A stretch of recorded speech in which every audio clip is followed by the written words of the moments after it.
Pronombres demostrativos en náhuatl. Inin significa esto o esta. Por ejemplo, Inincali, esta casa. Inintepet, este cerro. Inon significa ese o esa. Por ejemplo, Inoncali, esa casa.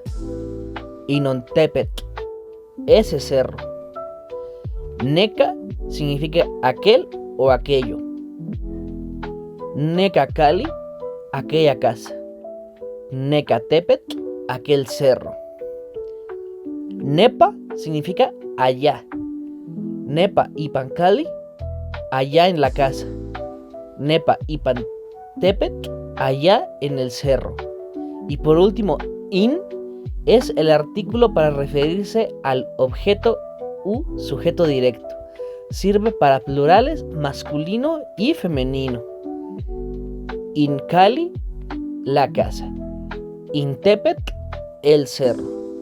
Incalmej, las casas. Intepemej, los cerros.